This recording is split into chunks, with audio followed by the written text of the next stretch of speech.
Joachim Lever spoke with me in Los Angeles. We both gave a lecture there. After my lecture, he came to me.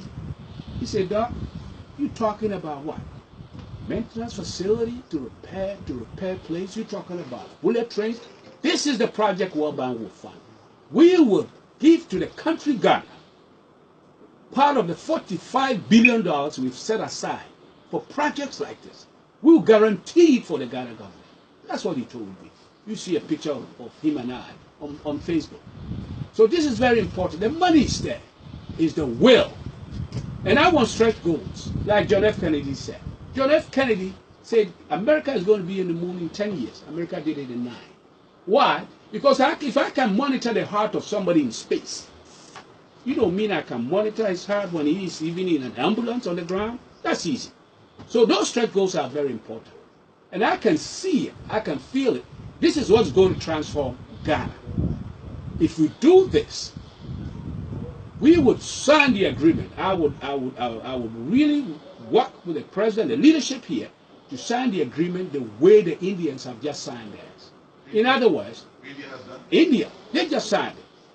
They told the developers, and we can use Japan or China, don't just build it and ship it here like you ship cars to us, so we can drive it. Bring the components to India, and we will assemble it with our Indian engineers. We'll be side by side. We want to sign ours the same thing for the bullet train.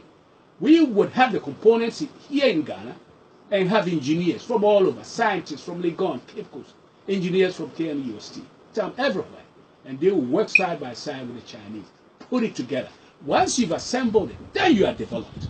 Once you build a train that's going 220 miles an hour, and it doesn't have any accident.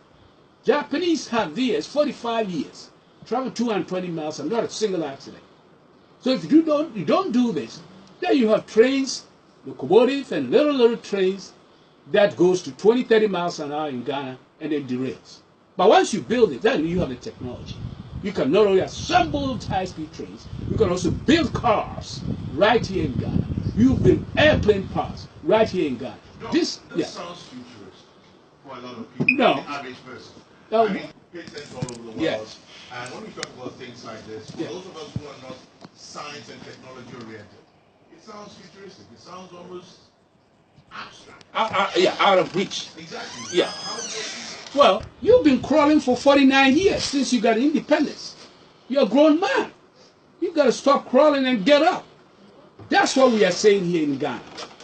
You know, don't be afraid or don't think you don't deserve this. Don't think you cannot make it. If I had thought I couldn't do fiber optics, the internet wouldn't be available. Maybe somebody else could have come up with it maybe another 10 years after I did it. But you should never think that this is impossible. I've explained the funding. We got to just open our minds up to the possibility that if Malaysia, Korea, South Korea, Singapore, if they went from their independence same year as we did and are selling us cars, how did they do it? By embracing technology, by embracing things like what I'm proposing. We all have high-speed trains.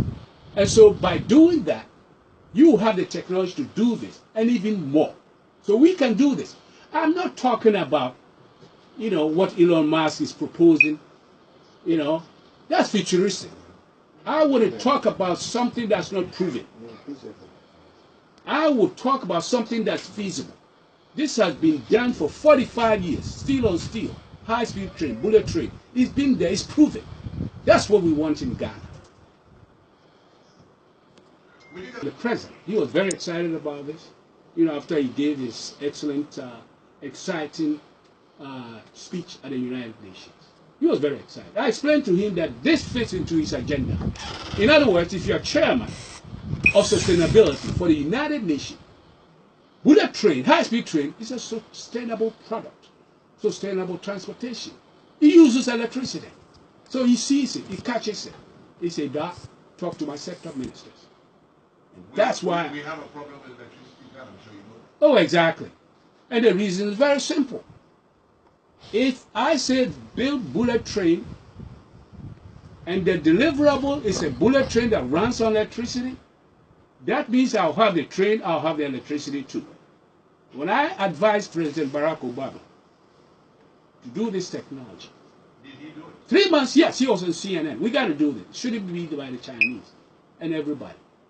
And guess what? The Chinese had only one bullet train. Now they have 40, which means they built 4 a year. China and us we can build this in 3 to 4 years. In Ghana, 3 to 4 years, we can have the bullet train if the will is there. So he's asked me to talk to his sector ministers, and I think we've met all of them. Starting with the railway minister, Joe Gari. Joe said, hey, I love this, let's work on it. So no matter what they do, whether the Russian projects that want to put, a railway in all the rural areas, that's fine. But they should all be connected to this high-speed train. In other words, we're going to have a train that carries people as well as goods. In some places, they have the freight train by itself run alongside the high-speed train. Anything you produce in one district, one factory, it gets on a train and it's in the harbor in 1.5 hours. Immediately to be shipped overseas, like the Chinese do. Everybody's putting their product, their manufacturing plant in China. Why? Because they got 40 high-speed trains. They make it, it's at the port to be shipped.